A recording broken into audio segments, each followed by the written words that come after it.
ದುಡಿದು ಗಳಿಸಿ. ಈ ವರ್ಷದ ಕರ್ನಾಟಕ ರಾಜ್ಯೋತ್ಸವ ಕಾರ್ಯಕ್ರಮದಲ್ಲಿ ಮುಖ್ಯ ಅತಿಥಿಗಳಾಗಿ ಭಾಗವಹಿಸಿರ್ತಕ್ಕಂಥ ರಾಜ್ಯದ ಉಪಮುಖ್ಯಮಂತ್ರಿಗಳಾದ ಡಿ.ಕೆ. ಶಿವಕುಮಾರ್ ಅವರೇ, ವಿಧಾನ ಪರಿಷತ್ತಿನ ಸಭಾಪತಿಗಳು, ಹಿರಿಯರು ಆದಂಥ ಬಸವರಾಜ್ ಹೊರಟ್ಟಿಯವರೇ, ಶಾಲಾ ಶಿಕ್ಷಣ ಇಲಾಖೆಯ ಸಚಿವರಾದಂಥ ಮಧು ಬಂಗಾರಪ್ಪ ಅವರೇ, ರಾಜಕೀಯ ಕಾರ್ಯದರ್ಶಿಗಳಾದಂಥ ನಸೀರ್ ಅಹಮದ್ ಅವರೇ, ಈ ಸಮಾರಂಭದ ಅಧ್ಯಕ್ಷತೆ ವಹಿಸಿರ್ತಕ್ಕಂಥ ಶಾಸಕರು ಆದಂಥ ರಿಜ್ವಾನ್ ಅರ್ಷದ್ ಅವರೇ, ವಿಧಾನ ಪರಿಷತ್ತಿನ ಸದಸ್ಯರಾದಂಥ ಶ್ರೀ ಗೋವಿಂದರಾಜು ಅವರೇ, ಶಾಸಕರಾದಂಥ ಗಣೇಶ್ ಉಕ್ಕೇರಿಯವರೇ, ಸಲೀಂ ಅವರೇ,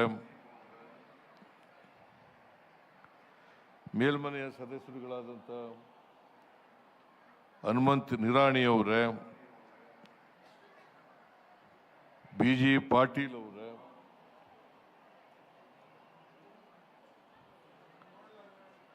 ಎಲ್ಲ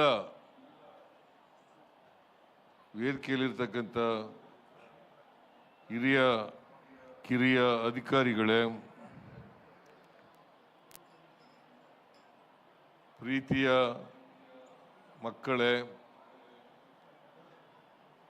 ಮಾಧ್ಯಮದ ಗೆಳೆಯರೇ,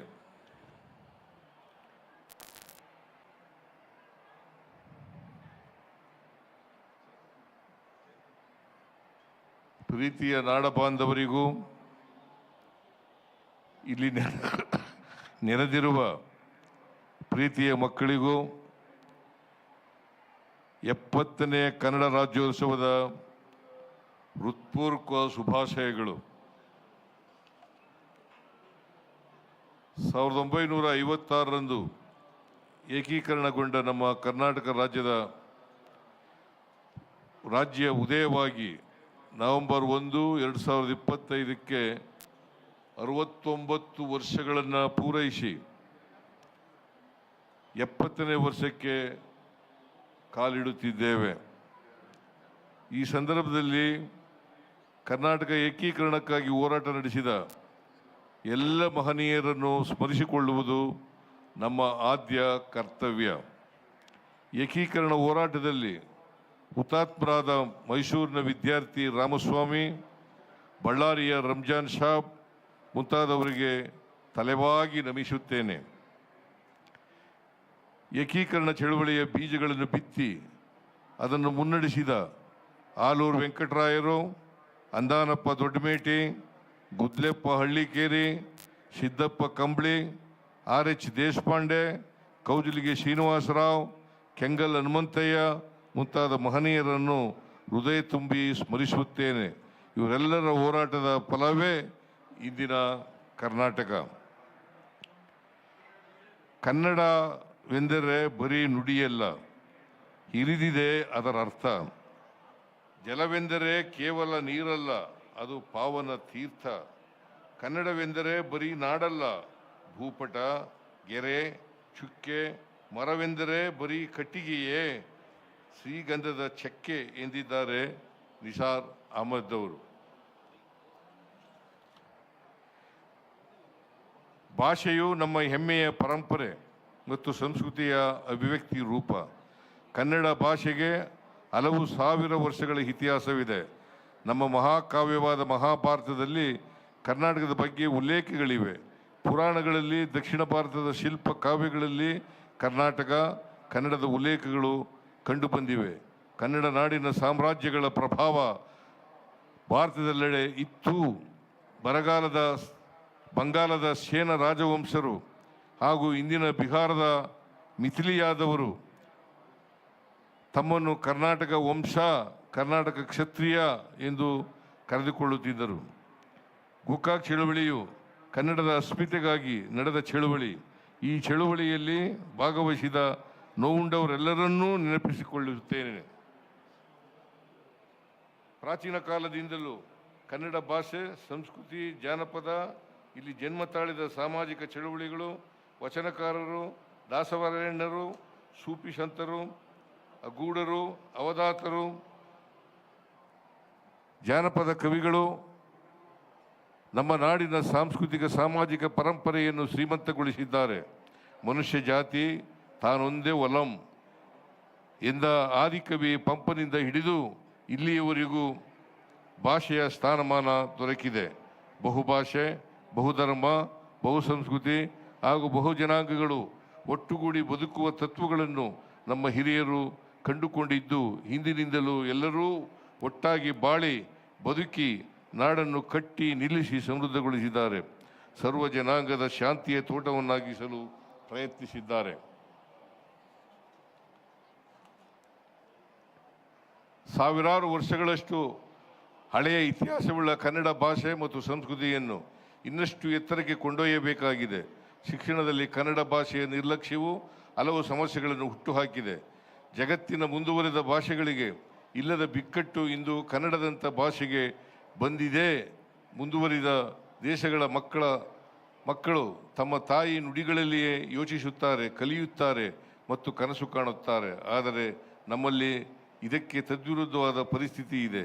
ಇಂಗ್ಲೀಷು, ಹಿಂದಿಯಂಥ ಭಾಷೆಗಳು ನಮ್ಮ ಮಕ್ಕಳ ಪ್ರತಿಭೆಯನ್ನು ಭಾಷೆಯ ಕಾರಣಕ್ಕೆ ದುರ್ಬಲಗೊಳಿಸುತ್ತಿವೆ. ಹಾಗಾಗಿ ಮಾತೃಭಾಷೆಯಲ್ಲಿಯೇ ಶಿಕ್ಷಣ ನೀಡುವ ವ್ಯವಸ್ಥೆಯನ್ನು ಜಾರಿಗೆ ತರಲು ಸೂಕ್ತ ಕಾನೂನುಗಳನ್ನು ತರಬೇಕಾದ ಅಗತ್ಯವಿದೆ. ಈ ಕುರಿತು ಕೇಂದ್ರ ಸರ್ಕಾರವು ಗಮನ ಹರಿಸಬೇಕೆಂದು ಒತ್ತಾಯಿಸುತ್ತೇನೆ. ಒಂದು ನಾಡನ್ನು ಕಟ್ಟುವುದು ಸರಳವಾದ ಸಂಗತಿಯಲ್ಲ. ನಾಡೊಂದರ ಸಮಗ್ರ ಅಭಿವೃದ್ಧಿ ಎಂದರೆ ರಸ್ತೆ, ಸೇತುವೆ, ವಿದ್ಯುತ್, ರೈಲು, ವಿಮಾನ, ಸುಸಜ್ಜಿತ ಕಟ್ಟಡಗಳಷ್ಟೇ ಅಲ್ಲ. ಈ ನಾಡಿನ ಮಕ್ಕಳ ಮಾನಸಿಕ, ದೈಹಿಕ ಆರೋಗ್ಯ, ತಮ್ಮ ಜೊತೆಯಲ್ಲಿನ ಮಕ್ಕಳ ಭಾಷೆ, ಬದುಕು, ಧರ್ಮ, ಜಾತಿ ಹಾಗೂ ಇನ್ನಿತ್ಯಾದಿ ಭಿನ್ನತೆಗಳನ್ನು ಸಹನೆಯಿಂದ ನೋಡುವುದನ್ನು ಕಲಿಸುವುದೂ ಮುಖ್ಯ. ಇದರ ಜೊತೆಗೆ ಜಗತ್ತಿನ ಮುಖ್ಯ ದೇಶಗಳಲ್ಲಿ ನಡೆಯುತ್ತಿರುವ ವಿವಿಧ ರೀತಿಯ ಅನ್ವೇಷಣೆಗಳಿಗೆ ಸರಿಸಾಟಿಯಾಗಿ ನಿಲ್ಲುವಂಥ ರೀತಿಯಲ್ಲಿ ಆಲೋಚನೆಗಳನ್ನು ಕಲಿಸುವ ವಾತಾವರಣವು ಬಹಳ ಮುಖ್ಯ. ಈ ವರ್ಷ ಕನ್ನಡಕ್ಕೆ ಬೂಕರ್ ಪ್ರಶಸ್ತಿಯನ್ನು ಶ್ರೀಮತಿ ಬಾನು ಮುಸ್ತಾಕ್ ಮತ್ತು ದೀಪಾ ಬಾಸ್ತಿಯವರು ತಂದುಕೊಡುವ ಮೂಲಕ ನಮ್ಮ ಭಾಷೆಯ ಶಕ್ತಿಯನ್ನು ವಿಶ್ವ ವೇದಿಕೆಗೆ ಕೊಂಡೊಯ್ದಿದ್ದಾರೆ. ಅವರನ್ನೂ ಈ ಸಂದರ್ಭದಲ್ಲಿ ಹೃದಯಪೂರ್ವಕವಾಗಿ ಅಭಿನಂದಿಸುತ್ತೇನೆ. ಒಕ್ಕೂಟ ಸರ್ಕಾರವು ಕಳೆದ ಕೆಲವು ವರ್ಷಗಳಿಂದ ಮಲತಾಯಿ ಧೋರಣೆಯನ್ನು ತೋರುತ್ತಿದೆ. 4.5 ಲಕ್ಷ ಕೋಟಿ ರುಗಳಿಗಿಂತ ಹೆಚ್ಚಿನ ತೆರಿಗೆಯ ಸಂಪತ್ತನ್ನು ಕರ್ನಾಟಕವು ನೀಡುತ್ತಿದೆ. ಆದರೆ ನಮಗೆ ಬಿಡಿಗಾಸು ಕೊಟ್ಟು ಪ್ರತಿ ವರ್ಷ ಸಾವಿರಾರು ಕೋಟಿ ರೂಪಾಯಿಗಳನ್ನು ವಂಚಿಸುತ್ತಿದೆ. ಹಿಂದಿ ಭಾಷೆಯನ್ನು ಏರಿಕೆ ಮಾಡಲು ನಿರಂತರ ಹುನ್ನಾರ ನಡೆಯುತ್ತಿದೆ. ಹಿಂದಿ, ಸಂಸ್ಕೃತ ಭಾಷೆಗಳ ಅಭಿವೃದ್ಧಿಗೆ ಮಾತ್ರ ಅನುದಾನಗಳನ್ನು ನೀಡಲಾಗುತ್ತಿದೆ. ಕನ್ನಡವೂ ಸೇರಿದಂತೆ ಉಳಿದ ದೇಶ ಭಾಷೆಗಳನ್ನು ನಿರ್ಲಕ್ಷಿಸಲಾಗುತ್ತಿದೆ. ರಾಜ್ಯದ ಅಭಿವೃದ್ಧಿಗೆ ಪೂರಕವಾಗಬೇಕಾಗಿದ್ದ ಯೋಜನೆಗಳನ್ನು ಕರ್ನಾಟಕಕ್ಕೆ ಕೊಡದೆ ವಂಚಿಸಲಾಗುತ್ತಿದೆ. ಕನ್ನಡ ಭಾಷೆಗೆ ಶಾಸ್ತ್ರೀಯ ಸ್ಥಾನಮಾನ ನೀಡಲಾಗಿದ್ದರೂ ನೀಡಬೇಕಾದ ಅನುದಾನವನ್ನು ಕೊಡದೆ ಅನ್ಯಾಯ ಮಾಡಲಾಗುತ್ತಿದೆ. ಕರ್ನಾಟಕ ವಿರೋಧಿಯಾದ ಎಲ್ಲವನ್ನೂ ವಿರೋಧಿಸಲೇಬೇಕಾಗಿದೆ. ನಾಡಿನ ಇತಿಹಾಸ, ಪರಂಪರೆಗಳ ನೆನಪುಗಳ ಹೊಸ ತಲೆಮಾರುಗಳಲ್ಲಿ ಮೂಡಿಸಿ ಅವರಲ್ಲಿ ಅಭಿಮಾನ ಮೂಡಿಸೋಣ. ನಮಗಿರುವ ಸವಾಲುಗಳನ್ನೇ ಅವಕಾಶವನ್ನಾಗಿ ಮಾರ್ಪಡಿಸುವ ಶಕ್ತಿ ನಮ್ಮ ಯುವ ತಲೆಮಾರಿಗಿದೆ. ಯುವ ತಲೆಮಾರು ಎದ್ದು ನಿಂತು ಕನ್ನಡ ಮತ್ತು ಕರ್ನಾಟಕವನ್ನು ಜಗತ್ತಿನ ಮುಂದುವರೆದ ಸಮಾಜಗಳ ಮಟ್ಟಕ್ಕೆ ನಿಲ್ಲಿಸಬೇಕಾಗಿದೆ. ನಮ್ಮ ಸರ್ಕಾರ ಕನ್ನಡ ಮತ್ತು ಸಂಸ್ಕೃತಿಯನ್ನು ಜನರಲ್ಲಿ ಭಾಷಾ ಪ್ರೀತಿಯನ್ನು ಇಮ್ಮಡಿಗೊಳಿಸುವ ಕೆಲಸ ಮಾಡುತ್ತಲೇ ಇದೆ. ಸರ್ಕಾರದ ವತಿಯಿಂದ ಭುವನೇಶ್ವರಿಯ ಪ್ರತಿಮೆಯನ್ನು ಬೆಂಗಳೂರಿನ ವಿಧಾನಸೌಧದ ಆವರಣದಲ್ಲಿ ಸ್ಥಾಪಿಸಲಾಗಿದೆ. ಕರ್ನಾಟಕ ಸಂಭ್ರಮ 50 ಅಭಿಯಾನದ ಅಂಗವಾಗಿ ಹೆಸರಾಯಿತು ಕರ್ನಾಟಕ, ಉಸಿರಾಗಲಿ ಕನ್ನಡ ಶೀರ್ಷಿಕೆಯಡಿ ರಾಜ್ಯಾದ್ಯಂತ ಹಲವಾರು ಕನ್ನಡ ಪರ ಕಾರ್ಯಕ್ರಮಗಳನ್ನು ನಡೆಸಲಾಗುತ್ತಿದೆ.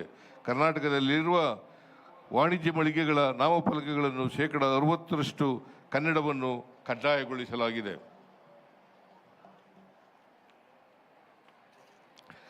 ಶಿಕ್ಷಣ ಕ್ಷೇತ್ರದ ಬಲವರ್ಧನೆಗಾಗಿ ಈ ವರ್ಷ 65,000 ಕೋಟಿ ರೂಗಳಿಗೂ ಹೆಚ್ಚಿನ ಸಂಪನ್ಮೂಲಗಳನ್ನು ಒದಗಿಸಿದ್ದೇವೆ. ನಮ್ಮ ವಸತಿ ಶಾಲೆಗಳು, ವಸತಿ ನಿಲಯಗಳಲ್ಲಿ 8.36 ಲಕ್ಷಕ್ಕೂ ಹೆಚ್ಚಿನ ಮಕ್ಕಳು ಅತ್ಯುತ್ತಮ ಗುಣಮಟ್ಟದ ಶಿಕ್ಷಣ ಪಡೆಯುತ್ತಿದ್ದಾರೆ. ರಾಜ್ಯದಲ್ಲಿ ಅಗತ್ಯ ಇರುವ ಕಡೆಗಳಲ್ಲಿ ಹೊಸದಾಗಿ ವಸತಿ ಶಾಲೆಗಳು, ವಸತಿ ನಿಲಯಗಳನ್ನು ಸ್ಥಾಪಿಸುತ್ತಿದ್ದೇವೆ. ರಾಜ್ಯದಲ್ಲಿ ಶತಮಾನ ಪೂರೈಸಿರುವ ಸುಮಾರು 3,000 ಸರ್ಕಾರಿ ಶಾಲೆಗಳಿವೆ.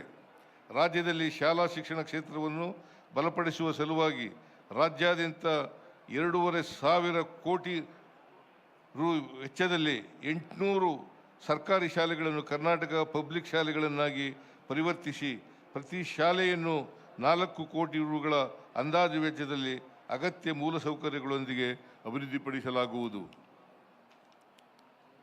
ಅಲ್ಪಸಂಖ್ಯಾತ ಸಮುದಾಯಗಳು ಮುಖ್ಯವಾಹಿನಿಯ ಜೊತೆಗೆ ಸುಲಭವಾಗಿ ಬೆರೆಯುವಂತೆ ಪ್ರಾಥಮಿಕ ಕನ್ನಡವನ್ನು ಮದರಸಾ ಶಿಕ್ಷಣದ ಭಾಗವಾಗಿ ಕಲಿಸಲು ಪ್ರಸ್ತುತ ವರ್ಷದಲ್ಲಿ 180 ಮದರಸಾಗಳಲ್ಲಿ ಕನ್ನಡ ಕಲಿಸಲಾಗುತ್ತಿದೆ. ಇದನ್ನು ರಾಜ್ಯದಲ್ಲಿರುವ 1,500 ಮದರಸಾಗಳಿಗೆ ವಿಸ್ತರಿಸಲಾಗುವುದು. ರು 483 ಕೋಟಿ ವೆಚ್ಚದಲ್ಲಿ 100 ಉರ್ದು ಶಾಲೆಗಳನ್ನು KPS ಮಾದರಿಯಲ್ಲಿ ಅಭಿವೃದ್ಧಿಪಡಿಸಲು ಕ್ರಮ ಕೈಗೊಳ್ಳಲಾಗುತ್ತಿದೆ. ಕ್ಯಾನ್ಸರ್ ಪೀಡಿತ ಮಕ್ಕಳಿಗಾಗಿ ಪ್ರತ್ಯೇಕ ವಸತಿ ಶಾಲೆಗಳನ್ನು ಪ್ರಾರಂಭಿಸಲಾಗಿದೆ. ಕ್ಯಾನ್ಸರಿಂದ ಬಾಧಿತರಾದ ಮಕ್ಕಳಿಗೆ ವೈದ್ಯಕೀಯ ಬೆಂಬಲದೊಂದಿಗೆ ಶಿಕ್ಷಣವನ್ನು ಒದಗಿಸುವ ಕೆಲಸ ಮಾಡಲಾಗುತ್ತಿದೆ. ಕಾಲಕಾಲಕ್ಕೆ ಶಿಕ್ಷಕರ ನೇಮಕಾತಿ ಮತ್ತು ತರಬೇತಿಗಳನ್ನು ನಡೆಸಲಾಗುತ್ತಿದೆ. 2024ರಲ್ಲಿ 14,499 ಪದವಿ ಪ್ರಾಥಮಿಕ ಶಿಕ್ಷಕರ ನೇಮಕಾತಿ ಮಾಡಲಾಗಿದೆ. ಕಲ್ಯಾಣ ಕರ್ನಾಟಕ ಭಾಗದಲ್ಲಿ 5,267 ಮತ್ತು ಇತರ ಪ್ರದೇಶಗಳಲ್ಲಿ 5,000 ಶಿಕ್ಷಕರ ನೇಮಕಾತಿ ಮಾಡಲಾಗುತ್ತಿದೆ. 800 ಹೊಸ PU ಉಪನ್ಯಾಸಕರ ನೇಮಕಾತಿ ಮಾಡಲಾಗಿದೆ. ಹೊಸದಾಗಿ 18,000ಕ್ಕೂ ಹೆಚ್ಚು ಶಿಕ್ಷಕರ ನೇಮಕಾತಿಗೆ ಅಧಿಸೂಚನೆ ಹೊರಡಿಸಲಾಗುತ್ತಿದೆ. ಅನುದಾನಿತ ಶಾಲೆಗಳಿಗೆ 5,000 ಶಿಕ್ಷಕರ ಹುದ್ದೆಗಳನ್ನು ನೇಮಕ ಮಾಡಲು ಅನುಮತಿ ನೀಡಲಾಗಿದೆ. ಇತ್ತೀಚೆಗೆ ತಾನೇ ಪ್ರೊಫೆಸರ್ ಸುಖದೇವ್ ಹೋರಟ್ ಅವರ ಅಧ್ಯಕ್ಷತೆಯಲ್ಲಿ ರಚನೆಯಾಗಿದ್ದ ರಾಜ್ಯ ಶಿಕ್ಷಣ ನೀತಿ ಆಯೋಗವು ತನ್ನ ವರದಿಯನ್ನು ನೀಡಿದೆ. ರಾಜ್ಯದ್ದೇ ಆದ ಶಿಕ್ಷಣ ನೀತಿ ರಚನೆಯಾಗಿರುವುದು ಇದೇ ಮೊದಲು. ಸದರಿ ವರದಿಯನ್ನು ಗಂಭೀರವಾಗಿ ಪರಿಶೀಲಿಸಿ ಅದರ ಅನುಷ್ಠಾನಕ್ಕೆ ಕ್ರಮಗಳನ್ನು ಕೈಗೊಳ್ಳುತ್ತಿದೆ. ಶಿಕ್ಷಣ ಕ್ಷೇತ್ರದ ಅಭಿವೃದ್ಧಿಗೆ ಪ್ರಾಧಿಕಾರ ಯೋಜನೆಗಳ ಜೊತೆಗೆ ಮಕ್ಕಳ ಬದುಕು ರೂಪುಗೊಳ್ಳಲು ಪೋಷಕರ ಪಾತ್ರವೂ ಅಷ್ಟೇ ಮಹತ್ವದ್ದಾಗಿದೆ. ಹೊಸ ತಲೆಮಾರು ಹಿಂದೆಂದೂ ಇಲ್ಲದ ಪ್ರಮಾಣದಲ್ಲಿ ಸಂಕಷ್ಟಗಳನ್ನು ಎದುರಿಸುತ್ತಿದೆ. ಮೊಬೈಲ್ ಫೋನು, ಇಂಟರ್ನೆಟ್ಟು, ಆರ್ಟಿಫಿಷಿಯಲ್ ಇಂಟೆಲಿಜೆನ್ಸ್ಗಳು ಇಬ್ಬಾಯ ಖಡ್ಗದಂತೆ ಕೆಲಸ ಮಾಡುತ್ತಿವೆ. 25% ಅನುಕೂಲವಾಗಿದೆ ಎಂದು ಭಾವಿಸುವಾಗಲೂ 75% ಪ್ರಮಾಣದಲ್ಲಿ ಆತಂಕಗಳನ್ನು ಉಂಟು ಮಾಡುತ್ತಿವೆ. ಮಕ್ಕಳ ಕುತೂಹಲಗಳನ್ನು, ಮುಗ್ಧತೆಯನ್ನು ಇವು ಕಿತ್ತುಕೊಳ್ಳುತ್ತಿವೆ. ಇದರಿಂದಾಗಿ ಬೆಳೆಯಬೇಕಾದ ಮಕ್ಕಳ ಮನಸ್ಸು ಬಂಜರಾಗುವಂತಹ ಪರಿಸ್ಥಿತಿ ಬಂದೊದಗಿದೆ. ಹೊಸ ಕರ್ನಾಟಕದಲ್ಲಿ ಸಮಾಜದ ಕಡೆಯ ಸ್ತರದ ಜನಸಮುದಾಯಗಳಲ್ಲಿ ಭರವಸೆ ಬಂದಿದೆ. ಪ್ರತಿ ವರ್ಷ ನಮ್ಮ ಸರ್ಕಾರವು 1.12 ಲಕ್ಷ ಕೋಟಿ ರೂಗಳಿಗೂ ಹೆಚ್ಚಿನ ಮೊತ್ತವನ್ನು ನೇರವಾಗಿ ಜನರ ಕಲ್ಯಾಣಕ್ಕಾಗಿ ಖರ್ಚು ಮಾಡುತ್ತಿದೆ.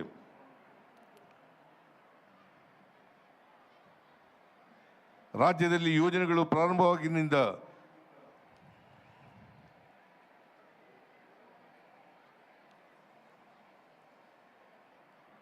ಅಕ್ಟೋಬರ್ 28ರವರೆಗೆ 1.04 ಲಕ್ಷ ಕೋಟಿ ರೂಗಳಿಗೂ ಹೆಚ್ಚಿನ ಮೊತ್ತವನ್ನು ಗ್ಯಾರಂಟಿ ಯೋಜನೆಗಳಿಗಾಗಿ ವಿನಿಯೋಗಿಸಿದ್ದೇವೆ. ಶಕ್ತಿ ಯೋಜನೆಯಡಿ 588.55 ಕೋಟಿ ಟ್ರಿಪ್ಗಳಲ್ಲಿ ಮಹಿಳೆಯರು 588.55 ಕೋಟಿ ಟ್ರಿಪ್ಪುಗಳಲ್ಲಿ ಮಹಿಳೆಯರು ಉಚಿತವಾಗಿ ಪ್ರಯಾಣಿಸಿದ್ದಾರೆ. ಇದಕ್ಕಾಗಿ 15,052 ಕೋಟಿ ರೂಗಳನ್ನು ವೆಚ್ಚ ಮಾಡಲಾಗಿದೆ. ಗೃಹ ಜ್ಯೋತಿ ಯೋಜನೆಯಡಿ 1.63 ಕೋಟಿ ಗ್ರಾಹಕರು ಉಚಿತ ವಿದ್ಯುತ್ ಸೌಲಭ್ಯ ಪಡೆಯುತ್ತಿದ್ದು ಇದಕ್ಕಾಗಿ 23,515 ಕೋಟಿ ರು ವಿನಿಯೋಗಿಸಲಾಗಿದೆ. ಗೃಹಲಕ್ಷ್ಮಿ ಯೋಜನೆಯಡಿ 1.24 ಕೋಟಿ ಕುಟುಂಬಗಳ ಯಜಮಾನಿ ಮಹಿಳೆಯರಿಗೆ ತಲಾ 2,000 ರೂಪಾಯಿಗಳಂತೆ ಒಟ್ಟು 52,386 ಕೋಟಿ ರುಗಳನ್ನು ವಿತರಿಸಲಾಗಿದೆ. ಅನ್ನಭಾಗ್ಯ ಯೋಜನೆಯಡಿ ಒಟ್ಟು 16,240 ಕೋಟಿ ರುಗಳಿಗೂ ಹೆಚ್ಚಿನ ಮೊತ್ತವನ್ನು ವಿನಿಯೋಗಿಸಲಾಗಿದೆ. ಯುವ ನಿಧಿ ಯೋಜನೆಯಡಿ 2.77 ಲಕ್ಷ ನಿರುದ್ಯೋಗಿ ಯುವಕ ಯುವತಿಯರಿಗೆ ಒಟ್ಟು 750 ಕೋಟಿ ರುಗಳನ್ನು ನೀಡಲಾಗಿದೆ. ಬಹಳ ವರ್ಷಗಳ ನಂತರ ಫಾರಿನ್ ಡೈರೆಕ್ಟ್ ಇನ್ವೆಸ್ಟ್ಮೆಂಟ್ ನಲ್ಲಿ 24-25ರಲ್ಲಿ ಕರ್ನಾಟಕವು ಮಹಾರಾಷ್ಟ್ರವನ್ನು ಹಿಂದೆ ಹಾಕಿ ಮೊದಲ ಸ್ಥಾನಕ್ಕೆ ಏರಿದೆ ಎಂದು ಕೇಂದ್ರ ಸರ್ಕಾರವು ಬಿಡುಗಡೆಗೊಳಿಸಿರುವ ಅಂಕಿಅಂಶಗಳು ಹೇಳುತ್ತಿವೆ. 50,107 ಕೋಟಿ ರುಗಳಿಗೆ ಹೆಚ್ಚಿನ ವಿದೇಶಿ ನೇರ ಹೂಡಿಕೆಯ ರಾಜ್ಯದಲ್ಲಿ ಆಗಿದೆ. ಇಡೀ ದೇಶದ ಹೂಡಿಕೆಯಲ್ಲಿ ಕರ್ನಾಟಕ ಮತ್ತು ಮಹಾರಾಷ್ಟ್ರದ ಪಾಲು 51ರಷ್ಟಿದೆ. ಅದರಲ್ಲಿ ಕರ್ನಾಟಕ ಮೊದಲನೇ ಸ್ಥಾನದಲ್ಲಿದೆ. ಹಿಂದಿನ ಸರ್ಕಾರ ವಿದ್ಯುತ್ ಉತ್ಪಾದನೆಯನ್ನು ಸಂಪೂರ್ಣವಾಗಿ ನಿರ್ಲಕ್ಷಿಸಿತ್ತು. ಆದರೆ ನಾವು ಉತ್ಪಾದನೆಗೆ ಹೆಚ್ಚಿನ ಆದ್ಯತೆ ನೀಡುತ್ತಿದ್ದೇವೆ. ನಮ್ಮಲ್ಲಿ ಈಗ ರಿನ್ಯೂವಬಲ್ ಎನರ್ಜಿಯೇ ಸುಮಾರು 24,000 ಮೆಗಾವ್ಯಾಟ್ಗಳಷ್ಟಾಗಿದೆ. ನಮ್ಮ ರಾಜ್ಯದ ತಲಾ ಆದಾಯದಲ್ಲಿ ಕಳೆದ 10 ವರ್ಷಗಳಲ್ಲಿ 101ರಷ್ಟು ಪ್ರಗತಿಯನ್ನು ಸಾಧಿಸಿದ್ದೇವೆ. ಈ ಮೂಲಕ ಅತಿ ಹೆಚ್ಚು ತಲಾದಾಯ ಹೊಂದಿರುವ ರಾಜ್ಯವಾಗಿ ಹೊರಹೊಮ್ಮಿದೆ. ಅದರಲ್ಲಿ ಕೊಳ್ಳುವ ಸಾಮರ್ಥ್ಯವನ್ನು ಹೆಚ್ಚಿಸಿ ಅವರಿಗೆ ಆರ್ಥಿಕ ಸಾಮಾಜಿಕ ಶಕ್ತಿಯನ್ನು ತುಂಬುವ ಮೂಲಕ ಅಭಿವೃದ್ಧಿ ಸಾಧ್ಯ ಎಂಬುದನ್ನು ನಾವು ಸಾಧಿಸಿ ತೋರಿಸಿದ್ದೇವೆ. ರಾಜ್ಯದ ಹೈನುಗಾರಿಕೆಯನ್ನು ಪ್ರೋತ್ಸಾಹಿಸುವ ನಿಟ್ಟಿನಲ್ಲಿ ಕೆಎಂಎಫ್ನಿಂದ ಗೋವಿನಿಂದ ಗ್ರಾಹಕರವರೆಗೆ ಎಂಬ ಶೀರ್ಷಿಕೆಯೊಂದಿಗೆ ನಂದಿನಿ ಬ್ರ್ಯಾಂಡ್ನಲ್ಲಿ 175ಕ್ಕೂ ಅಧಿಕ ಗುಣಮಟ್ಟದ ಹಾಲಿನ ಉತ್ಪನ್ನಗಳನ್ನು ರಾಜ್ಯದ ಹೊರ ರಾಜ್ಯ ಮತ್ತು ವಿದೇಶಗಳ ಮಾರುಕಟ್ಟೆಗಳಲ್ಲಿ ಮಾರಾಟ ಮಾಡಲಾಗುತ್ತಿದೆ. ಕೆಎಂಎಫ್ ನಿಂದ ದಿನಕ್ಕೆ 1 ಕೋಟಿ ಲೀಟರ್ಗೂ ಹೆಚ್ಚಿನ ಹಾಲನ್ನು ಸಂಗ್ರಹಿಸಲಾಗುತ್ತಿದೆ. ಮೂಲಭೂತ ಸೌಕರ್ಯಗಳ ಅಭಿವೃದ್ಧಿ ಎಂದು ಈ ವರ್ಷ ವಿಶೇಷವಾಗಿ 8,000 ಕೋಟಿಗೂ ಹೆಚ್ಚಿನ ಅನುದಾನವನ್ನು ನೀಡುತ್ತಿದ್ದೇವೆ. ಈ ವರ್ಷ ಒಟ್ಟಾರೆಯಾಗಿ ಬಂಡವಾಳ ವೆಚ್ಚಗಳಿಗೆಂದು 83,200 ಕೋಟಿ ಅನುದಾನ ಒದಗಿಸಿದ್ದೇವೆ. ಇತ್ತೀಚಿನ ಅಂಕಿಅಂಶಗಳ ಪ್ರಕಾರ ದೇಶದ ಸರಾಸರಿ ನಿರುದ್ಯೋಗದ ಪ್ರಮಾಣ 7%ಕ್ಕಿಂತ ಹೆಚ್ಚಿಗೆ ಇದೆ. ಕರ್ನಾಟಕದಲ್ಲಿ 2.5ರಷ್ಟಿದೆ ಎಂದು CMEE ಸಂಸ್ಥೆಯ ಅಂಕಿಅಂಶಗಳು ತಿಳಿಸುತ್ತಿವೆ. ನಮ್ಮ ಸರ್ಕಾರವು gig economy, green economy, guarantee economy, trotting economy, good governance, geographical equality,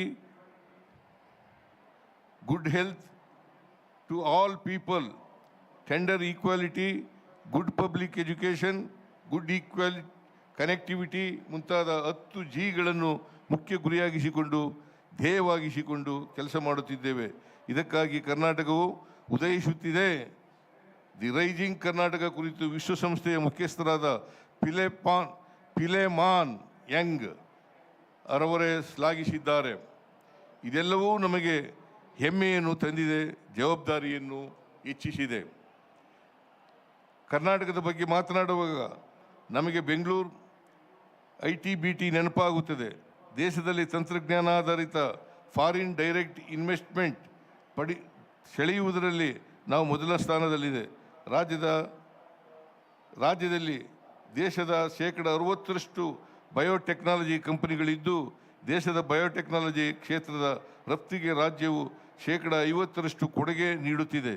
NITI Aayog 2025 ಪ್ರಕಾರ IT, ಹಣಕಾಸು, ಆತಿಥ್ಯ ಮತ್ತು ರಿಯಲ್ ಎಸ್ಟೇಟ್ ಮುಂತಾದ ಸೇವಾ ಕ್ಷೇತ್ರಗಳಲ್ಲಿ ರಾಜ್ಯವು ದೇಶದಲ್ಲೇ ಮೊದಲ ಸ್ಥಾನದಲ್ಲಿದೆ.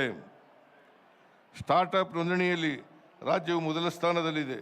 ಇದಲ್ಲದೆ ಕೃಷಿ ಕ್ಷೇತ್ರದಲ್ಲಿಯೂ ರಾಜ್ಯವು ಅಗ್ರಗಣ್ಯ ಸ್ಥಾನದಲ್ಲಿ ಕಾಫಿ, ರೇಷ್ಮೆ, ತೊಗರಿ, ಅಡಕೆ, ರಾಗಿ ಮತ್ತು ಸೂರ್ಯಕಾಂತಿ ಉತ್ಪಾದನೆಯಲ್ಲಿ ನಮ್ಮ ರಾಜ್ಯ ನಂಬರ್ 1 ಆಗಿದೆ. ಜೊತೆಗೆ ಕಬ್ಬು, ಭತ್ತ, ಈರುಳ್ಳಿ ಇಂತಹ ಮುಂತಾದ ಪ್ರಮುಖ ಬೆಳೆಗಳನ್ನು ಬೆಳೆದು ನಮ್ಮ ರಾಜ್ಯದ ಅನ್ನದಾತರು ದೇಶದ ಆಹಾರ ಭದ್ರತೆಗೆ ದೊಡ್ಡ ಕೊಡುಗೆ ನೀಡುತ್ತಿದ್ದಾರೆ. ಕಡೆಯದಾಗಿ ನಮ್ಮ ಹೊಸ ತಲೆಮಾರಿನ ಮೇಲೆ ಈ ನಾಡನ್ನು ಮುನ್ನಡೆಸುವ ಮತ್ತು ಸಮೃದ್ಧಗೊಳಿಸುವ ಮಹತ್ತರವಾದ ಜವಾಬ್ದಾರಿ ಇದೆ. ನಮ್ಮ ಹಿರಿಯರು ಬಹಳ ತ್ಯಾಗ ಮಾಡಿ ಈ ನಾಡನ್ನು ಕಟ್ಟಿದ್ದಾರೆ. ನಮ್ಮ ಗುರಿ ಅತ್ಯಂತ ಉದಾತ್ತವಾದ, ವೈಜ್ಞಾನಿಕವಾದ, ವೈಚಾರಿಕ ಮನೋಭಾವದ ಮಾನವೀಯತೆಯ ನಾಡನ್ನು ಕಟ್ಟುವುದು. ಯುರೋಪಿನ ಸ್ಕ್ಯಾಂಡಿನೇವಿಯನ್ ದೇಶದ ಈ ವಿಚಾರದಲ್ಲಿ ಬಹಳಷ್ಟು ಸಾಧಿಸಿವೆ. ಈ ರೀತಿಯ ಮಾದರಿಗಳ ಕಡೆಗೆ ನಾವು ಮುನ್ನಡೆಯಬೇಕು. ನಮ್ಮದೇ ಆದ ಮಾದರಿಗಳನ್ನು ನಿರ್ಮಿಸಬೇಕು. ಈ ಉದ್ದೇಶದಿಂದಲೇ ನಾವು ಯೂನಿವರ್ಸಲ್ ಬೇಸಿಕ್ ಇನ್ಕಮ್ ಎಂಬ ಪರಿಕಲ್ಪನೆಯಡಿ ಜನರ ಖಾತೆಗಳಿಗೆ ನೇರವಾಗಿ ಹಣ ವರ್ಗಾಯಿಸುತ್ತಿದ್ದೇವೆ. ಆರೋಗ್ಯ ವ್ಯವಸ್ಥೆಯಲ್ಲಿ ಸಾಕಷ್ಟು ಸುಧಾರಣೆ ತಂದಿದ್ದೇವೆ. ಸರ್ಕಾರಿ ಆಸ್ಪತ್ರೆಗಳ ಗುಣಮಟ್ಟವನ್ನು ಕ್ರಾಂತಿಕಾರಿಕ ರೀತಿಯಲ್ಲಿ ಬದಲಾಯಿಸುತ್ತಿದ್ದೇವೆ. ರಸ್ತೆಗಳ ನಿರ್ಮಾಣಕ್ಕೆ, ವಿದ್ಯುತ್ ಉತ್ಪಾದನೆಗೆ, ಸಾರ್ವಜನಿಕ ಸಾರಿಗೆಯ ಸುಧಾರಣೆಗೆ, ರೈತರ ಮಾರುಕಟ್ಟೆ ವ್ಯವಸ್ಥೆಗೆ, ಕೈಗಾರಿಕೆಗಳ ಸ್ಥಾಪನೆಗೆ, ಶಿಕ್ಷಣಕ್ಕೆ ನಮ್ಮ ಸರ್ಕಾರ ಅತಿ ಹೆಚ್ಚಿನ ಆದ್ಯತೆಯನ್ನು ನೀಡುತ್ತಿದೆ. ಕೇಂದ್ರ ಸರ್ಕಾರ ಮಲತಾಯಿ ಧೋರಣೆಯನ್ನು ಒಕ್ಕೊರಲಿನಿಂದ ಖಂಡಿಸಬೇಕಾಗಿದೆ. ಕಳೆದ 5 ವರ್ಷಗಳಲ್ಲಿ 15ನೇ ಹಣಕಾಸು ಆಯೋಗದ ಮೂಲಕ ಕೇಂದ್ರವು ಮಾಡಿದ ದ್ರೋಹದಿಂದ ಸುಮಾರು 70,000 ಕೋಟಿಗಳಷ್ಟು ನಷ್ಟವಾಗಿದೆ. 15 ಹಣಕಾಸು ಆಯೋಗವು ಶಿಫಾರಸು ಮಾಡಿದ್ದ ಅನುದಾನ ಕೆಲವು ಬಜೆಟ್ನಲ್ಲಿ ಘೋಷಿಸಿ ಕೊಡದೆ ಹೋದ ಅನುದಾನ ಯೋಜನೆಗಳಲ್ಲಾದ ಅನ್ಯಾಯ ಸೇರಿ ಸುಮಾರು 1 ಲಕ್ಷ ಕೋಟಿ ರೂಗಳಿಗೂ ಅನ್ಯಾಯವಾಗಿದೆ. ಇದರ ವಿರುದ್ಧ ಸರ್ಕಾರ ಹೋರಾಟ ನಡೆಸುತ್ತಿದೆ. ಜನಸಮುದಾಯವು ಕೂಡ ಗಂಭೀರವಾಗಿ ಪ್ರಶ್ನಿಸಬೇಕಾದ ಅನಿವಾರ್ಯತೆ ಉದ್ಭವಿಸಿದೆ. ಬಲಿಷ್ಠ ಒಕ್ಕೂಟ ವ್ಯವಸ್ಥೆಯ ಕನಸು ನಮ್ಮ ಸಂವಿಧಾನದ ಪಿತೃಗಳದ್ದಾಗಿತ್ತು. ಇದನ್ನು ಕಳೆದ ಕೆಲವು ವರ್ಷಗಳಿಂದ ಛಿದ್ರಗೊಳಿಸಿ ರಾಜ್ಯಗಳ ಅಧಿಕಾರವನ್ನು ಕಬ್ಜಾ ಮಾಡುವ ವಸಾಹತುಶಾಹಿ ಮನೋಭಾವ ಕಾಣುತ್ತಿದೆ. ಕೇಂದ್ರದ ಈ ತಾರತಮ್ಯಗಳ ವಿರುದ್ಧ ಇಡೀ ನಾಡು ಸಂವಿಧಾನಾತ್ಮಕವಾಗಿ ನಿಂತು ಪ್ರತಿಭಟಿಸದೆ ಹೋದರೆ ನಮ್ಮನ್ನು ಅಪೋಷಣ ತೆಗೆದುಕೊಳ್ಳಲಾಗುತ್ತಿದೆ. ಇದರ ಜೊತೆಗೆ ಕರ್ನಾಟಕ ಸೌಹಾರ್ದ ಪರಂಪರೆಗೆ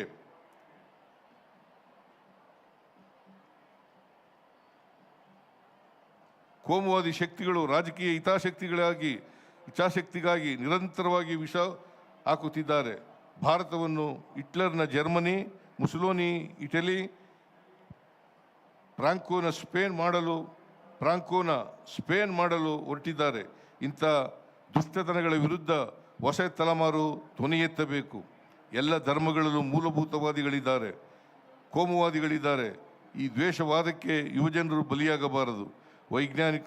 ವೈಚಾರಿಕ ಮನೋಭಾವವನ್ನು ಬೆಳೆಸಿಕೊಳ್ಳಬೇಕೆಂಬುದು ನನ್ನ ಮನವಿ. ಹಾಗಾದಾಗ ಮಾತ್ರ ಆರೋಗ್ಯಪೂರ್ಣವಾದ ಕರ್ನಾಟಕ ನಿರ್ಮಾಣವಾಗುತ್ತಿದೆ.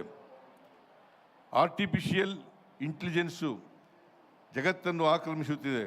ಇದರಿಂದ ಉದ್ಯೋಗ ನಷ್ಟವಾಗಬಹುದೆಂಬ ಆತಂಕವೂ ಇದೆ. ಮಾಹಿತಿ ತಂತ್ರಜ್ಞಾನವು ಆರ್ಟಿಫಿಷಿಯಲ್ ಇಂಟೆಲಿಜೆನ್ಸ್ ಯುಗದಲ್ಲಿ ಮುನ್ನಡೆಯುತ್ತಿದೆ. ತಮ್ಮ ಭಾಷೆಯನ್ನು ಈ ಹೊಸ ಸವಾಲಿಗೆ ಬೇಕಾದ ಹಾಗೆ ಸಿದ್ಧಪಡಿಸಬೇಕಾಗಿದೆ. ನಾಡಿನ ಯುವ ವಿದ್ವಾಂಸರುಗಳು, ತಾಂತ್ರಿಕ ತಜ್ಞರುಗಳು ಕೂತು ಕನ್ನಡವನ್ನು ಹೊಸ ತಂತ್ರಜ್ಞಾನದ ಭಾಷೆಯನ್ನಾಗಿಸುವುದರ ಕಡೆಗೆ ಕನ್ನಡದ ನೈಜ ಸಂಸ್ಕೃತಿಯು ಈ ಹೊಸ ಭಾಷೆಯಲ್ಲಿ ವ್ಯಕ್ತವಾಗುವ ಹಾಗೆ ಕಾರ್ಯಯೋಜನೆಗಳನ್ನು ಸಿದ್ಧಪಡಿಸಬೇಕಾಗಿದೆ. ಕನ್ನಡ ಭಾಷೆ ಪರಂಪರೆಗಳನ್ನು ಜಾಗತಿಕ ಮಟ್ಟಕ್ಕೆ ಎತ್ತರಿಸಬೇಕಾದ ಅನಿವಾರ್ಯತೆ ಇರುವುದರಿಂದ ಇದಕ್ಕಾಗಿ ಹೊಸ ನೀತಿಯನ್ನು ತರಲು ಪ್ರಯತ್ನಿಸುತ್ತೇವೆ. ಹೊಸತೊಂದು ನಾಡನ್ನು ಕಟ್ಟುವೆವು. ತಾಯೇ ಬೆಂತಟ್ಟಿ ಮುಂದೆ ಕಳಿಸು. ಮುಂದಿಟ್ಟ ಹೆಜ್ಜೆ ಹಿಂದೆಗೆಯದಂತೆ ನಡೆಯುವುದು ನಮಗೆ ಕಲಿಸು. KS ನರಸಿಂಹಸ್ವಾಮಿಯವರು ಹೇಳಿರ್ತಕ್ಕಂಥ ಮಾತು. ಮಾನವ ಧರ್ಮದ ದಸರೆಯ ಮಾಡಿ ಕನ್ನಡ ನಾಡಿನ ಹಾಡನ್ನು ಹಾಡಿ ದಿನಕರ ದೇಸಾಯಿಯವರು ಹೇಳಿದರು. ಇಬ್ಬರು ಕವಿಗಳ ಮಾತುಗಳು ನಮ್ಮ ದಾರಿ ದೀಪವಾಗಲಿ ಎಂದು ಹಾರೈಸಿ ನನ್ನ ಮಾತುಗಳನ್ನು ಮುಗಿಸುತ್ತೇನೆ. ಜೈ ಹಿಂದ್, ಜೈ ಕರ್ನಾಟಕ, ಜೈ ಸಂವಿಧಾನ್. ದುಡಿದು ಗಳಿಸಿ. ಈ ವರ್ಷದ ಕರ್ನಾಟಕ ರಾಜ್ಯೋತ್ಸವ ಕಾರ್ಯಕ್ರಮದಲ್ಲಿ ಮುಖ್ಯ ಅತಿಥಿಗಳಾಗಿ ಭಾಗವಹಿಸಿರ್ತಕ್ಕಂಥ ರಾಜ್ಯದ ಉಪಮುಖ್ಯಮಂತ್ರಿಗಳಾದ DK ಶಿವಕುಮಾರ್ ಅವರೇ, ವಿಧಾನ ಪರಿಷತ್ತಿನ ಸಭಾಪತಿಗಳು, ಹಿರಿಯರು ಆದಂಥ ಬಸವರಾಜ್ ಹೊರಟ್ಟಿಯವರೇ, ಶಾಲಾ ಶಿಕ್ಷಣ ಇಲಾಖೆಯ ಸಚಿವರಾದಂಥ ಮಧು ಬಂಗಾರಪ್ಪ ಅವರೇ, ರಾಜಕೀಯ ಕಾರ್ಯದರ್ಶಿಗಳಾದಂಥ ನಸೀರ್ ಅಹಮದ್ ಅವರೇ, ಈ ಸಮಾರಂಭದ ಅಧ್ಯಕ್ಷತೆ ವಹಿಸಿರ್ತಕ್ಕಂಥ ಶಾಸಕರು ಆದಂಥ ರಿಜ್ವಾನ್ ಅರ್ಷದ್ ಅವರೇ, ವಿಧಾನ ಪರಿಷತ್ತಿನ ಸದಸ್ಯರಾದಂಥ ಶ್ರೀ ಗೋವಿಂದರಾಜು ಅವರೇ, ಶಾಸಕರಾದಂಥ ಗಣೇಶ್ ಉಕ್ಕೇರಿಯವರೇ, ಸಲೀಂ ಅವರೇ, ಮೇಲ್ಮನೆಯ ಸದಸ್ಯರುಗಳಾದಂಥ ಹನುಮಂತ್ ನಿರಾಣಿಯವರೇ, BG ಪಾಟೀಲ್ ಅವರೇ,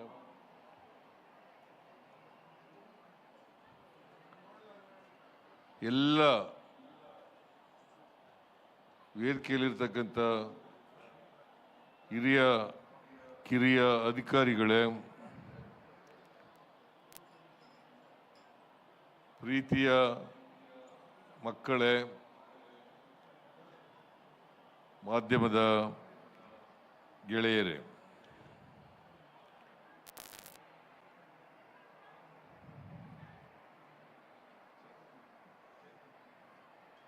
ಪ್ರೀತಿಯ ನಾಡ ಬಾಂಧವರಿಗೂ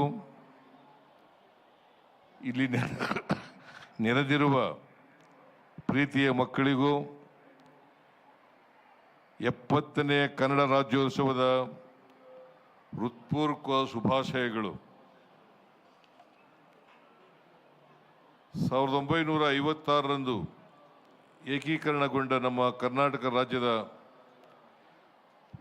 ರಾಜ್ಯ ಉದಯವಾಗಿ ನವೆಂಬರ್ 1, 2025ಕ್ಕೆ 69 ವರ್ಷಗಳನ್ನು ಪೂರೈಸಿ 70ನೇ ವರ್ಷಕ್ಕೆ ಕಾಲಿಡುತ್ತಿದ್ದೇವೆ. ಈ ಸಂದರ್ಭದಲ್ಲಿ ಕರ್ನಾಟಕ ಏಕೀಕರಣಕ್ಕಾಗಿ ಹೋರಾಟ ನಡೆಸಿದ ಎಲ್ಲ ಮಹನೀಯರನ್ನು ಸ್ಮರಿಸಿಕೊಳ್ಳುವುದು ನಮ್ಮ ಆದ್ಯ ಕರ್ತವ್ಯ. ಏಕೀಕರಣ ಹೋರಾಟದಲ್ಲಿ ಹುತಾತ್ಮರಾದ ಮೈಸೂರಿನ ವಿದ್ಯಾರ್ಥಿ ರಾಮಸ್ವಾಮಿ, ಬಳ್ಳಾರಿಯ ರಂಜಾನ್ ಸಾಬ್ ಮುಂತಾದವರಿಗೆ ತಲೆಬಾಗಿ ನಮಿಸುತ್ತೇನೆ.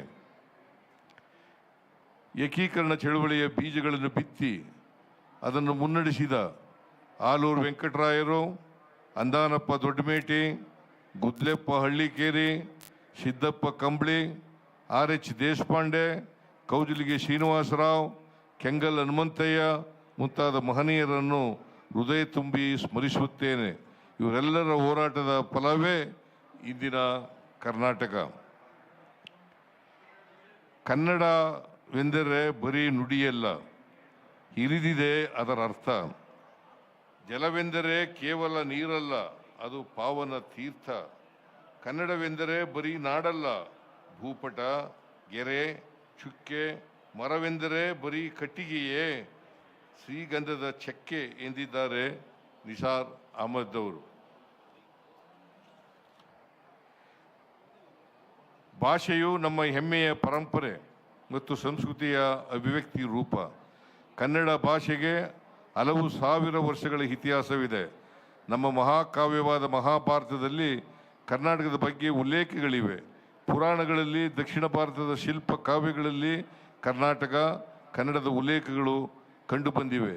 ಕನ್ನಡ ನಾಡಿನ ಸಾಮ್ರಾಜ್ಯಗಳ ಪ್ರಭಾವ ಭಾರತದೆಲ್ಲೆಡೆ ಇತ್ತು. ಬಂಗಾಲದ ಸೇನ ರಾಜವಂಶರು ಹಾಗೂ ಇಂದಿನ ಬಿಹಾರದ ಮಿಥಿಲಿಯಾದವರು ತಮ್ಮನ್ನು ಕರ್ನಾಟಕ ವಂಶ, ಕರ್ನಾಟಕ ಕ್ಷತ್ರಿಯ ಎಂದು ಕರೆದುಕೊಳ್ಳುತ್ತಿದ್ದರು. ಗೋಕಾಕ್ ಚಳುವಳಿಯು ಕನ್ನಡದ ಅಸ್ಮಿತೆಗಾಗಿ ನಡೆದ ಚಳುವಳಿ. ಈ ಚಳುವಳಿಯಲ್ಲಿ ಭಾಗವಹಿಸಿದ ನೋವುಂಡವರೆಲ್ಲರನ್ನೂ ನೆನಪಿಸಿಕೊಳ್ಳುತ್ತೇನೆ. ಪ್ರಾಚೀನ ಕಾಲದಿಂದಲೂ ಕನ್ನಡ ಭಾಷೆ, ಸಂಸ್ಕೃತಿ, ಜಾನಪದ ಇಲ್ಲಿ ಜನ್ಮ ತಾಳಿದ ಸಾಮಾಜಿಕ ಚಳುವಳಿಗಳು, ವಚನಕಾರರು, ದಾಸವರೇಣ್ಯರು, ಸೂಫಿ ಸಂತರು, ಅಗೂಢರು, ಅವಧಾತರು, ಜಾನಪದ ಕವಿಗಳು ನಮ್ಮ ನಾಡಿನ ಸಾಂಸ್ಕೃತಿಕ ಸಾಮಾಜಿಕ ಪರಂಪರೆಯನ್ನು ಶ್ರೀಮಂತಗೊಳಿಸಿದ್ದಾರೆ. ಮನುಷ್ಯ ಜಾತಿ ತಾನೊಂದೇ ಒಲಂ ಎಂದ ಆದಿಕವಿ ಪಂಪನಿಂದ ಹಿಡಿದು ಇಲ್ಲಿಯವರೆಗೂ ಭಾಷೆಯ ಸ್ಥಾನಮಾನ ದೊರಕಿದೆ. ಬಹುಭಾಷೆ, ಬಹುಧರ್ಮ, ಬಹುಸಂಸ್ಕೃತಿ ಹಾಗೂ ಬಹುಜನಾಂಗಗಳು ಒಟ್ಟುಗೂಡಿ ಬದುಕುವ ತತ್ವಗಳನ್ನು ನಮ್ಮ ಹಿರಿಯರು ಕಂಡುಕೊಂಡಿದ್ದು ಹಿಂದಿನಿಂದಲೂ ಎಲ್ಲರೂ ಒಟ್ಟಾಗಿ ಬಾಳಿ ಬದುಕಿ ನಾಡನ್ನು ಕಟ್ಟಿ ನಿಲ್ಲಿಸಿ ಸಮೃದ್ಧಗೊಳಿಸಿದ್ದಾರೆ. ಸರ್ವ ಜನಾಂಗದ ಶಾಂತಿಯ ತೋಟವನ್ನಾಗಿಸಲು ಪ್ರಯತ್ನಿಸಿದ್ದಾರೆ. ಸಾವಿರಾರು ವರ್ಷಗಳಷ್ಟು ಹಳೆಯ ಇತಿಹಾಸವುಳ್ಳ ಕನ್ನಡ ಭಾಷೆ ಮತ್ತು ಸಂಸ್ಕೃತಿಯನ್ನು ಇನ್ನಷ್ಟು ಎತ್ತರಕ್ಕೆ ಕೊಂಡೊಯ್ಯಬೇಕಾಗಿದೆ. ಶಿಕ್ಷಣದಲ್ಲಿ ಕನ್ನಡ ಭಾಷೆಯ ನಿರ್ಲಕ್ಷ್ಯವು ಹಲವು ಸಮಸ್ಯೆಗಳನ್ನು ಹುಟ್ಟುಹಾಕಿದೆ. ಜಗತ್ತಿನ ಮುಂದುವರೆದ ಭಾಷೆಗಳಿಗೆ ಇಲ್ಲದ ಬಿಕ್ಕಟ್ಟು ಇಂದು ಕನ್ನಡದಂಥ ಭಾಷೆಗೆ ಬಂದಿದೆ. ಮುಂದುವರಿದ ದೇಶಗಳ ಮಕ್ಕಳು ತಮ್ಮ ತಾಯಿ ನುಡಿಗಳಲ್ಲಿಯೇ ಯೋಚಿಸುತ್ತಾರೆ, ಕಲಿಯುತ್ತಾರೆ ಮತ್ತು ಕನಸು ಕಾಣುತ್ತಾರೆ. ಆದರೆ ನಮ್ಮಲ್ಲಿ ಇದಕ್ಕೆ ತದ್ವಿರುದ್ಧವಾದ ಪರಿಸ್ಥಿತಿ ಇದೆ. ಇಂಗ್ಲೀಷು, ಹಿಂದಿಯಂಥ ಭಾಷೆಗಳು ನಮ್ಮ ಮಕ್ಕಳ ಪ್ರತಿಭೆಯನ್ನು ಭಾಷೆಯ ಕಾರಣಕ್ಕೆ ದುರ್ಬಲಗೊಳಿಸುತ್ತಿವೆ. ಹಾಗಾಗಿ ಮಾತೃಭಾಷೆಯಲ್ಲಿಯೇ ಶಿಕ್ಷಣ ನೀಡುವ ವ್ಯವಸ್ಥೆಯನ್ನು ಜಾರಿಗೆ ತರಲು ಸೂಕ್ತ ಕಾನೂನುಗಳನ್ನು ತರಬೇಕಾದ ಅಗತ್ಯವಿದೆ. ಈ ಕುರಿತು ಕೇಂದ್ರ ಸರ್ಕಾರವು ಗಮನ ಹರಿಸಬೇಕೆಂದು ಒತ್ತಾಯಿಸುತ್ತೇನೆ. ಒಂದು ನಾಡನ್ನು ಕಟ್ಟುವುದು ಸರಳವಾದ ಸಂಗತಿಯಲ್ಲ. ನಾಡೊಂದರ ಸಮಗ್ರ ಅಭಿವೃದ್ಧಿ ಎಂದರೆ ರಸ್ತೆ, ಸೇತುವೆ, ವಿದ್ಯುತ್, ರೈಲು, ವಿಮಾನ, ಸುಸಜ್ಜಿತ ಕಟ್ಟಡಗಳಷ್ಟೇ ಅಲ್ಲ. ಈ ನಾಡಿನ ಮಕ್ಕಳ ಮಾನಸಿಕ, ದೈಹಿಕ ಆರೋಗ್ಯ, ತಮ್ಮ ಜೊತೆಯಲ್ಲಿನ ಮಕ್ಕಳ ಭಾಷೆ, ಬದುಕು, ಧರ್ಮ, ಜಾತಿ ಹಾಗೂ ಇನ್ನಿತ್ಯಾದಿ ಭಿನ್ನತೆಗಳನ್ನು ಸಹನೆಯಿಂದ ನೋಡುವುದನ್ನು ಕಲಿಸುವುದೂ ಮುಖ್ಯ. ಇದರ ಜೊತೆಗೆ ಜಗತ್ತಿನ ಮುಖ್ಯ ದೇಶಗಳಲ್ಲಿ ನಡೆಯುತ್ತಿರುವ ವಿವಿಧ ರೀತಿಯ ಅನ್ವೇಷಣೆಗಳಿಗೆ ಸರಿಸಾಟಿಯಾಗಿ ನಿಲ್ಲುವಂಥ ರೀತಿಯಲ್ಲಿ ಆಲೋಚನೆಗಳನ್ನು ಕಲಿಸುವ ವಾತಾವರಣವು ಬಹಳ ಮುಖ್ಯ. ಈ ವರ್ಷ ಕನ್ನಡಕ್ಕೆ ಬೂಕರ್ ಪ್ರಶಸ್ತಿಯನ್ನು ಶ್ರೀಮತಿ ಬಾನು ಮುಸ್ತಾಕ್ ಮತ್ತು ದೀಪಾ ಬಾಸ್ತಿಯವರು ತಂದುಕೊಡುವ ಮೂಲಕ ನಮ್ಮ ಭಾಷೆಯ ಶಕ್ತಿಯನ್ನು ವಿಶ್ವವೇದಿಕೆಗೆ ಕೊಂಡೊಯ್ದಿದ್ದಾರೆ. ಅವರನ್ನೂ ಈ ಸಂದರ್ಭದಲ್ಲಿ ಹೃದಯಪೂರ್ವಕವಾಗಿ ಅಭಿನಂದಿಸುತ್ತೇನೆ. ಒಕ್ಕೂಟ ಸರ್ಕಾರವು ಕಳೆದ ಕೆಲವು ವರ್ಷಗಳಿಂದ ಮಲತಾಯಿ ಧೋರಣೆಯನ್ನು ತೋರುತ್ತಿದೆ. 4.5 ಲಕ್ಷ ಕೋಟಿ ರುಗಳಿಗಿಂತ ಹೆಚ್ಚಿನ ತೆರಿಗೆಯ ಸಂಪತ್ತನ್ನು ಕರ್ನಾಟಕವು ನೀಡುತ್ತಿದೆ. ಆದರೆ ನಮಗೆ ಬಿಡಿಗಾಸು ಕೊಟ್ಟು ಪ್ರತಿ ವರ್ಷ ಸಾವಿರಾರು ಕೋಟಿ ರೂಪಾಯಿಗಳನ್ನು ವಂಚಿಸುತ್ತಿದೆ. ಹಿಂದಿ ಭಾಷೆಯನ್ನು ಏರಿಕೆ ಮಾಡಲು ನಿರಂತರ ಹುನ್ನಾರ ನಡೆಯುತ್ತಿದೆ. ಹಿಂದಿ, ಸಂಸ್ಕೃತ ಭಾಷೆಗಳ ಅಭಿವೃದ್ಧಿಗೆ ಮಾತ್ರ ಅನುದಾನಗಳನ್ನು ನೀಡಲಾಗುತ್ತಿದೆ. ಕನ್ನಡವೂ ಸೇರಿದಂತೆ ಉಳಿದ ದೇಶ ಭಾಷೆಗಳನ್ನು ನಿರ್ಲಕ್ಷಿಸಲಾಗುತ್ತಿದೆ. ರಾಜ್ಯದ ಅಭಿವೃದ್ಧಿಗೆ ಪೂರಕವಾಗಬೇಕಾಗಿದ್ದ ಯೋಜನೆಗಳನ್ನು ಕರ್ನಾಟಕಕ್ಕೆ ಕೊಡದೆ ವಂಚಿಸಲಾಗುತ್ತಿದೆ. ಕನ್ನಡ ಭಾಷೆಗೆ ಶಾಸ್ತ್ರೀಯ ಸ್ಥಾನಮಾನ ನೀಡಲಾಗಿದ್ದರೂ ನೀಡಬೇಕಾದ ಅನುದಾನವನ್ನು ಕೊಡದೆ ಅನ್ಯಾಯ ಮಾಡಲಾಗುತ್ತಿದೆ. ಕರ್ನಾಟಕ ವಿರೋಧಿಯಾದ ಎಲ್ಲವನ್ನೂ ವಿರೋಧಿಸಲೇಬೇಕಾಗಿದೆ. ನಾಡಿನ ಇತಿಹಾಸ, ಪರಂಪರೆಗಳ ನೆನಪುಗಳ ಹೊಸ ತಲೆಮಾರುಗಳಲ್ಲಿ ಮೂಡಿಸಿ ಅವರಲ್ಲಿ ಅಭಿಮಾನ ಮೂಡಿಸೋಣ.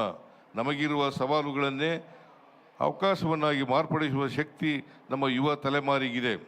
ಯುವ ತಲೆಮಾರು ಎದ್ದು ನಿಂತು ಕನ್ನಡ ಮತ್ತು ಕರ್ನಾಟಕವನ್ನು ಜಗತ್ತಿನ ಮುಂದುವರೆದ ಸಮಾಜಗಳ ಮಟ್ಟಕ್ಕೆ ನಿಲ್ಲಿಸಬೇಕಾಗಿದೆ. ನಮ್ಮ ಸರ್ಕಾರ ಕನ್ನಡ ಮತ್ತು ಸಂಸ್ಕೃತಿಯನ್ನು ಜನರಲ್ಲಿ ಭಾಷಾ ಪ್ರೀತಿಯನ್ನು ಇಮ್ಮಡಿಗೊಳಿಸುವ ಕೆಲಸ ಮಾಡುತ್ತಲೇ ಇದೆ. ಸರ್ಕಾರದ ವತಿಯಿಂದ ಭುವನೇಶ್ವರಿಯ ಪ್ರತಿಮೆಯನ್ನು ಬೆಂಗಳೂರಿನ ವಿಧಾನಸೌಧದ ಆವರಣದಲ್ಲಿ ಸ್ಥಾಪಿಸಲಾಗಿದೆ. ಕರ್ನಾಟಕ ಸಂಭ್ರಮ 50 ಅಭಿಯಾನದ ಅಂಗವಾಗಿ ಹೆಸರಾಯಿತು ಕರ್ನಾಟಕ, ಉಸಿರಾಗಲಿ ಕನ್ನಡ ಶೀರ್ಷಿಕೆಯಡಿ ರಾಜ್ಯಾದ್ಯಂತ ಹಲವಾರು ಕನ್ನಡ ಪರ ಕಾರ್ಯಕ್ರಮಗಳನ್ನು ನಡೆಸಲಾಗುತ್ತಿದೆ. ಕರ್ನಾಟಕದಲ್ಲಿರುವ ವಾಣಿಜ್ಯ ಮಳಿಗೆಗಳ ನಾಮಫಲಕಗಳನ್ನು 60% ಕನ್ನಡವನ್ನು ಕಡ್ಡಾಯಗೊಳಿಸಲಾಗಿದೆ.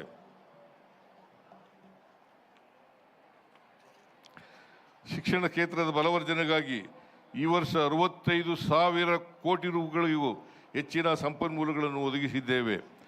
ನಮ್ಮ ವಸತಿ ಶಾಲೆಗಳು, ವಸತಿ ನಿಲಯಗಳಲ್ಲಿ 8.36 ಲಕ್ಷಕ್ಕೂ ಹೆಚ್ಚಿನ ಮಕ್ಕಳು ಅತ್ಯುತ್ತಮ ಗುಣಮಟ್ಟದ ಶಿಕ್ಷಣ ಪಡೆಯುತ್ತಿದ್ದಾರೆ. ರಾಜ್ಯದಲ್ಲಿ ಅಗತ್ಯ ಇರುವ ಕಡೆಗಳಲ್ಲಿ ಹೊಸದಾಗಿ ವಸತಿ ಶಾಲೆಗಳು, ವಸತಿ ನಿಲಯಗಳನ್ನು ಸ್ಥಾಪಿಸುತ್ತಿದ್ದೇವೆ. ರಾಜ್ಯದಲ್ಲಿ ಶತಮಾನ ಪೂರೈಸಿರುವ ಸುಮಾರು 3,000 ಸರ್ಕಾರಿ ಶಾಲೆಗಳಿವೆ. ರಾಜ್ಯದಲ್ಲಿ ಶಾಲಾ ಶಿಕ್ಷಣ ಕ್ಷೇತ್ರವನ್ನು ಬಲಪಡಿಸುವ ಸಲುವಾಗಿ ರಾಜ್ಯಾದ್ಯಂತ 2,500 ಕೋಟಿ ರು ವೆಚ್ಚದಲ್ಲಿ 800 ಸರ್ಕಾರಿ ಶಾಲೆಗಳನ್ನು ಕರ್ನಾಟಕ ಪಬ್ಲಿಕ್ ಶಾಲೆಗಳನ್ನಾಗಿ ಪರಿವರ್ತಿಸಿ ಪ್ರತಿ ಶಾಲೆಯನ್ನು 4 ಕೋಟಿ ರುಗಳ ಅಂದಾಜು ವೆಚ್ಚದಲ್ಲಿ ಅಗತ್ಯ ಮೂಲಸೌಕರ್ಯಗಳೊಂದಿಗೆ ಅಭಿವೃದ್ಧಿಪಡಿಸಲಾಗುವುದು.